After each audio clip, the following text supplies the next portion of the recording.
Guys, Hai guys, kita balik lagi guys. we are back. Oh ini, itu yang ditunggu-tunggu sama ya teman-teman tuh bang. Kami Biar kiper. back. Oh, kami back. Oh. Oke bang. Gas bang. Tadi sih sempat diskusi. Wah, udah bukan 3M sekarang, tapi 6M.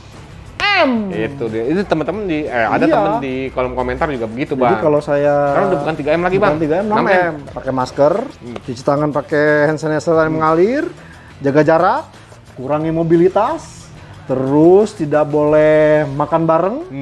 Sama itu lagi apa tuh? Itu menjauhi kerumunan. Menjauhi kerumunan, betul. Itu tidak ya kalau ada kerumunan mendingan Jauh-jauhin jauh-jauhan ya. gitu. 6M ya. Iya. Ya 3M sama 6M gedean 6M sih. Double. Iya. Bang, Siap. saya minum dulu bang. Nah, kita lagi di Lumayan mana tadi gitu? haus. Hah? Kita lagi di mana? Kita masih di kawan kopi, Kawan Sekopi. Masih di kawan sekopi. Cuman tidak bisa kongko-kongko nih. Iya. Karena lagi PPKM darurat, jadi kalau mamanya mau ke kawan sekopi bisa. Untuk dine in nggak bisa. Iya, tapi take away bisa Tapi ya. take away bisa. Gitu. Fit. Susah juga nih. Wah, ini menarik nih bang. Apa nih Siang-siang yang panas menarik? begini, ya nggak? Tapi kita di tempat adem, ya nggak? Tapi, ya lagi-lagi mau ngomongin sesuatu yang panas nih bang. Panas. Saya minum dulu bang, biar tambah adem otak saya bang. Panas.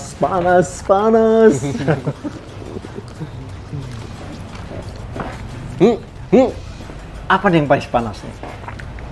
Baru ketahuan bang. Oke. Nah, bang, ini soal gosip.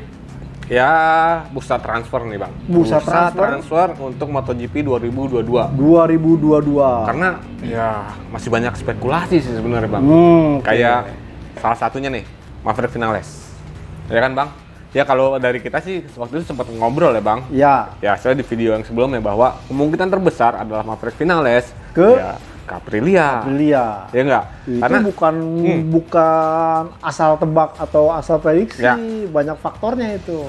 apa bang faktornya bang? Ya kalau kita melihat sebenarnya Maverick Vinales memutuskan kontrak di tim Yamaha pabrikan yang notabene saat ini dia menjadi sebenarnya pemain andalan utama. Ya secara logis masa iya sih tahun 2022 dia tidak mau berstatus tim pabrikan lagi. Ya.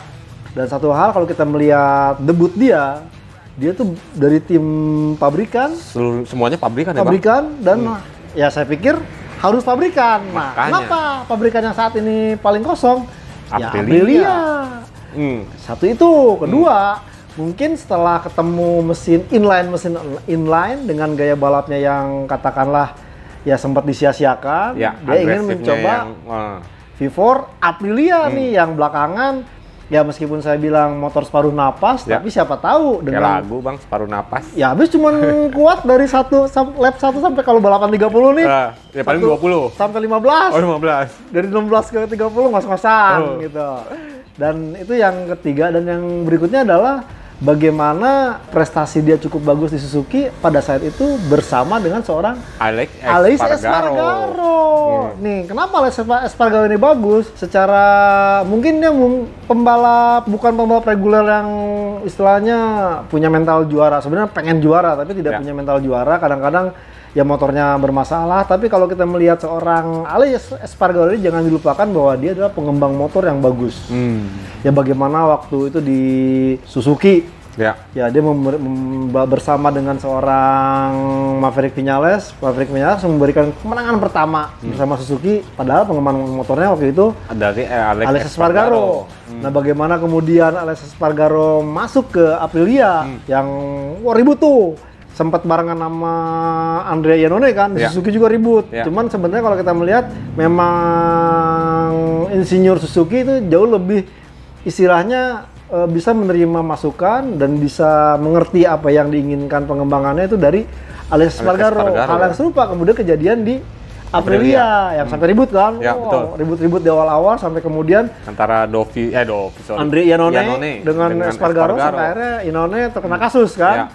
Nah, saya melihat beberapa faktor ini yang memungkinkan besar seorang Maverick Vinales reuni dengan Alex Espargaro kemudian membuat Aprilia mungkin ya mirip dengan Suzuki di 2015. Ya. Itu. Karena gini bang, ya kalau kita bicara ya sebenarnya ada beberapa lah ya, ada beberapa peluang untuk finales nih kayak tadi Aprilia. Terus bahkan juga katanya gosip-gosipnya ya. Iya. Ya kita namanya juga gosip ya bang.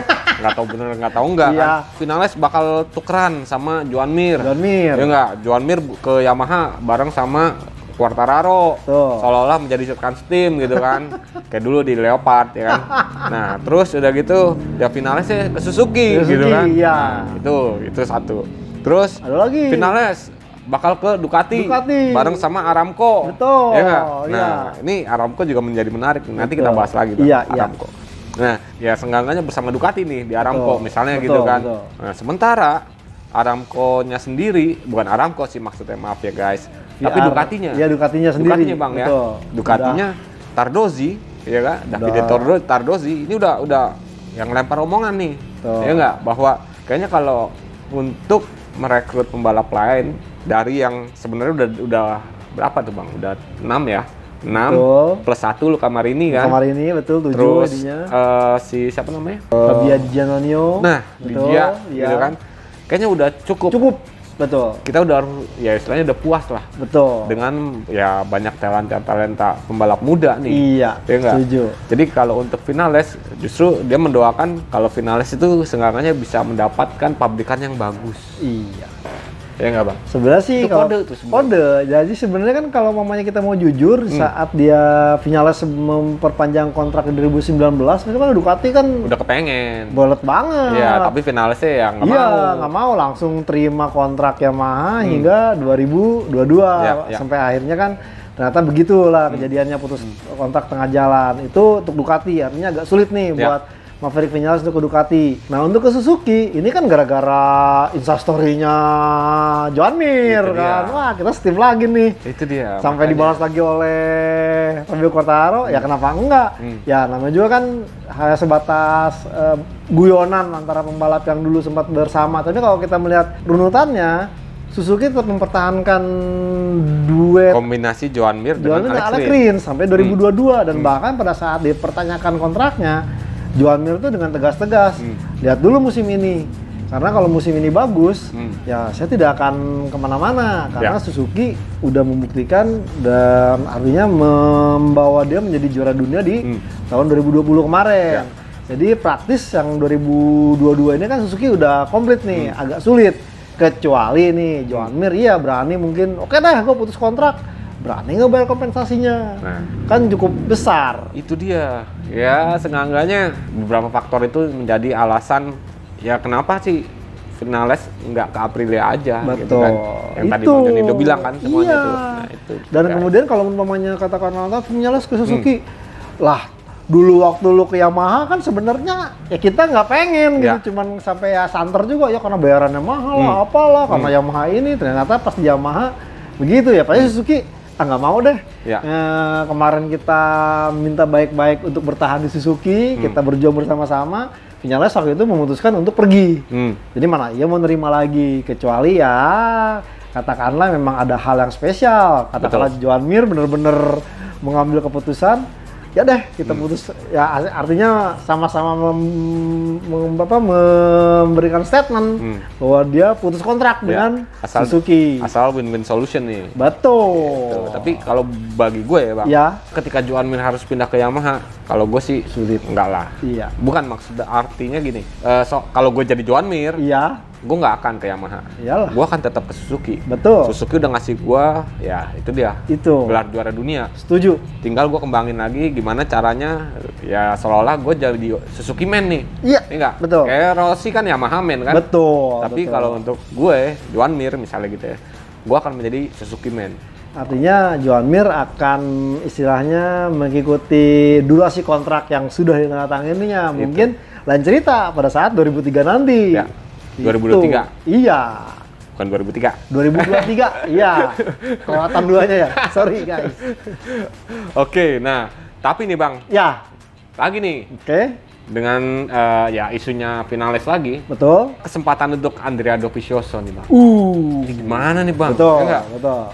Soalnya gini, Vinales sudah jelas-jelas, gue nggak mau kayak Andrea Dovizioso yang memilih sabatikal. Iya. Misalnya cuti setahun gitu, baru tahun depannya lagi, gue akan kembali balap gitu kan. Nggak mau. Ya. Karena kenapa? Dalam satu sisi Vinales masih muda. Satu itu. Ya kan? Takutnya. Yang kedua, ketika dia absen 1 tahun, ini gila nih. Persaingan antar ya pembalap-pembalap mudanya juga kan akan gila. Gue kehilangan ya satu, adaptasi gue. Satu. Ya kan? Dalam 1 tahun ke depan itu gue nggak balapan. Nggak kayak gimana nih gue adaptasinya. Ketika harus balap lagi tahun depan ya kan? Iya. Tuh. Terus ya seenggaknya Vinales juga ada sedikit omongan bang, yang istilahnya dia agak mengasih kode bahwa dia nggak mau ke Suzuki, tapi gua akan mempertimbangkan Aprilia. Oke. Entah itu kalau kita bicara tadi Bang Joni. Betul. Mungkin secara salary agak sedikit turunkan. Turun, ya tapi kan kalau mamanya. Tapi seenggaknya ya itu bang, gua akan tetap balap. Tetap di tim pabrikan. Mungkin ada sponsor lain. Itu. Dan satu lagi ya jangan lupa, Maverick Vinales kan baru punya momongan. Itu dia. Butuh susu. Bagaimana kita ingat seorang Bautista. Bautista kan cabut ke Honda cuma gara-gara bayaran. Itu dia, karena bayaran ditawarkan sama HRC lebih gede daripada Ducati. Itu dia. Nah, balik lagi nih bang. Ya. Jadi ngomongin Bautista sama susu. Ya balik lagi nih. Gimana nih peluangnya Andrea Dovizioso nih bang? Dovizioso, saya rasa dengan kalau kita melihat Maverick Vinales cenderung ke Aprilia. Ya paling tidak Andrea Dovizioso hanya punya kans di Petronas karena katanya Morbidelli akan ditarik ke Yamaha pabrikan atau ke KTM. Dimana kalau kita melihat kan sempat santer juga nih Danilo Petrucci katanya dikasih proyek buat Rally Dakar nih dengan KTM. Betul. Nah, seandainya itu masuk mungkin ini akan menjadi hal yang sangat menarik. Cuma memang apakah Dovizioso mau tampil di tim satelit? Itu. Yang notabene bahwa dia sempat berkira bahwa kalau mamanya saya tampil lagi, saya pengen motor yang benar-benar kompetitif untuk bisa saya tampil memperebutkan juara dunia. Betul. Nah, kalau dia mau melihat bahwa kansnya itu ada di Petronas atau di KTM satelit, apakah dia mau? Paling mungkin kalau ya masih kompetitif, ya dia akan KTM satelit bersama Tech 3. Ya kalau mau dengan KTM mungkin akan tidak terlalu merepotkan buat seorang Andrea Dovizioso karena motornya ya alhamdulillah ditumbuh kembangkan atau diriset oleh Andrea Dovizioso. Ini jadi inget waktu dia bersama Yamaha, kemudian Dovizioso juga ya setelah pensiun dari Ducati sampai kemudian menguji motor Aprilia itu masih karakter mesinnya V4. Cuman itu tadi ini kan masih spekulasi karena ya siapa tahu ternyata KTM masih butuh Petrucci untuk pengembangan motor untuk postur yang di atas 180 cm. Jadi itu banyaklah spekulasi nih betul. Dovizioso bang ya. Iya. Tergantung ya nanti nih berkembangnya seperti apa lagi nih gosipnya enggak. Iya. Nah, yang jadi menarik lagi nih bang. Tadi kita bicara tentang ya yang ditinggalin nih. Ya enggak? Betul. Yang ditinggalin sama Maverick Vinales. Nah, pengisinya kemungkinan terbesar adalah Franco Morbidelli kan. Iya. Nah, kursi kosong di Petronas. Iya. Ini akan diisi sama ya siapa nih bang? Iya. Mungkin yang tadi Bang Joni bilang bisa aja Andrea Dovizioso. Bisa Andrea Dovizioso. Ya enggak? Tapi yang lagi santer nih bang, itu Jonathan Rea bang. USBK. Iya. Betul. Nah kalau menurut Bang Joni ya, itu seperti apa nih? Ya kalau Jonathan Rea mungkin ini akan jadi menarik karena ini menjadi mimpi dia yang sangat ini menjadi pembalap MotoGP, apalagi dengan pencapaiannya di WSBK dengan 6 kali juara dunia tidak ada yang mengalahkan dan bahkan ya itu bisa aja, tapi saya nggak tahu apakah worth it gitu seorang Yamaha menarik Jonathan Rea yang notabene bahwa tidak ada dalam sejarah seorang pembalap WSBK ke MotoGP langsung tampil bagus. Karena agak berbeda, lain cerita di MotoGP ke WSBK. Ini akan butuh faktor banyak hal nih, entah adaptasi atau apa, meskipun kalau kita melihat secara sponsor to sponsor ya kalau kita lihat kan Jonathan Rea juga Monster Energy, sementara di Petronas pun Monster Energy. Makanya kemarin tuh agak sulit, sempat diomong, kenapa nggak toprak? Ya pengen banget Razlan juga, cuma kan problemnya Red Bull dia. Dan makanya tariknya Gareth Gerloff ya bang. Iya, Gareth Gerloff yang menjadi waktu itu pembalap substitusinya seorang Franco Morbidelli.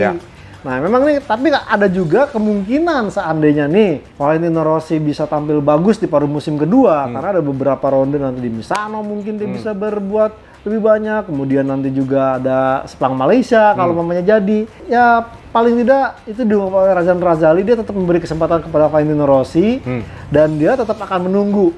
Seandainya Valentino Rossi mungkin gua dapat hasil bagus, pasti akan diperpanjang. Karena apa? Razan Razali merasakan benefit dari kehadiran Valentino Rossi di Petronas ini cukup membuat banyak follower, banyak fansnya, terus goodie bag juga, goodie bag, kemudian aparel, itu laris terjual. Ini menjadi bisnis yang tersendiri. Bagaimana ya kalau pamannya mungkin Rossi nggak ada, wah mungkin penjualannya tidak seperti ini. Nah ini yang menjadi harapan. Ya mudah-mudahan Valentino Rossi bisa tampil bagus di paruh musim kedua, kemudian dia oke deh, saya masih lanjut karena kan dan bahkan dia masih tingkat kontrak dengan Yamaha itu sebenarnya ditawarkan 2 tahun sampai 2022 juga oleh tim pabrikan nih. Jadi masih ada beberapa hal yang bisa memungkinkan dengan kekosongan yang Morbidelli pergi, kemudian ada Andrea Dovizioso, mungkin Valentino Rossi bertahan, kemudian juga Petronas Yamaha seperti yang diucapkan sebelum-sebelumnya membutuhkan pembalap talenta muda, mungkin mereka akan menarik pembalap muda lain dari Moto2 ataupun dari strata mereka, entah itu Dixon atau si Vierge. Cuma kan ya Dixon dan Vierge saat ini ya performa masih belum bisa dikatakan konsisten gitu. Oke lah. Jadi kalau gue mikirnya kenapa ya istilah Yamaha mau narik nih si Rea. Yang pertama ZX10RR ini mesinnya inline. Setuju. Iya kan? Inline 4. Terus udah gitu juga Rea punya 6 gelar juara dunia bersama ya Kawasaki ya kan? Kali berturut-turut, rekor wah udah benar-benar melewati legenda Troy Bayliss, Calvo Garty. Ya udah lewat lah mas orang Jonathan Rea. Dia bosan juga kali dia. Betul. Tapi ya itu kalau yang istilahnya membuat Yamaha tertarik bagi gue nih. Tapi yang perlu dipertimbangkan dari sisinya si Jonathan Rea sendiri nih bang. Usianya kan udah nggak muda lah bang, 35. Iya kan? 35 itu sama aja seorang Andrea Dovizioso. Ya kalau masih ada di balapan ya. Betul. Ya nggak? Seumuran. Iya. Terus udah gitu belum lagi adaptasinya. Berapa lama dia harus beradaptasi? Kemudian ban. Terus udah gitu ya kita ketahui sendiri ketika bukan Andrea Dovizioso jadinya Jonathan Rea ketika dia menjadi ya pembalap substitusi di Repsol Honda. Repsol Honda pun tidak terlalu terlalu bagus ya kan. Betul. Ya walaupun itu ya kita maklum lah cuma sekali gitu kan. Tapi kan proses adaptasinya dengan usia yang dia sekarang ini, ya itu bukan hal yang mudah. Setuju. Jadi kalau bagi gue nih, untuk Jonathan Rea, ya ke Petronas ataupun kalau di pabrik kan udah nggak mungkin lah. Betul. Ada Morbidelli ya, di Petronas itu udah nggak mungkin. Iya, setuju. Betul. Oke, guys, bang. Ya. Nah, oke. Kira-kira apa lagi yang panas tuh bang? Yang panas saat ini ya paling. Kalau saya melihat ya itu Joan Mir nikah ya? Joan Mir nikah kemarin, nggak bilang-bilang ya? Iya, nggak bilang-bilang, nggak ngundang-ngundang kebiasaannya. Iya. Kayak temen setimnya. Padahal nyebelingnya apa coba? Dibilangnya apa? Dibilangnya miss you, lihat motor. Wah, aku pikir miss you sama balapan sama motornya yang nomor 36. Katanya besoknya posting lagi. Iya, selamat menempuh hidup baru. Ini. Itu yang posting Suzuki juga lagi posting juga ya. Betul. Kalau si Alex Rins jadinya Joan Mir. Ya itu Our Day. Iya, Our Day. Bareng sama ya kekasihnya Our Day. Mungkin takut kalau belak-belakan ntar digeruduk sama Satpol PP lagi. PPKM darurat. Memang di sana ada PPKM darurat. Aduh, sampai sono bang, jauh amat tuh. Andorra lo bang. Kali. Oke, guys. Siap. Nah, itulah. Ya sedikit yang memanas di bursa transfer 2022. Bursa transfer MotoGP 2022. Iya. Dalam ya liburan paruh musim MotoGP 2021. Iya lah, lengkap amat. Oke, guys, Bang. Kita pamit ya. Kita pamit. Terusin lagi nih Bang, tapi iyalah. Masih ada banyak yang masih banyak. Pokoknya ikutin terus. terus guys. Saya Kemudian Syah dari Auto Race ID dan juga gridauto.com. Mohon pamit guys. Dan saya Juniono Mulia dari motorplusonline.com. Terus pamit. See you guys. Sampai jumpa.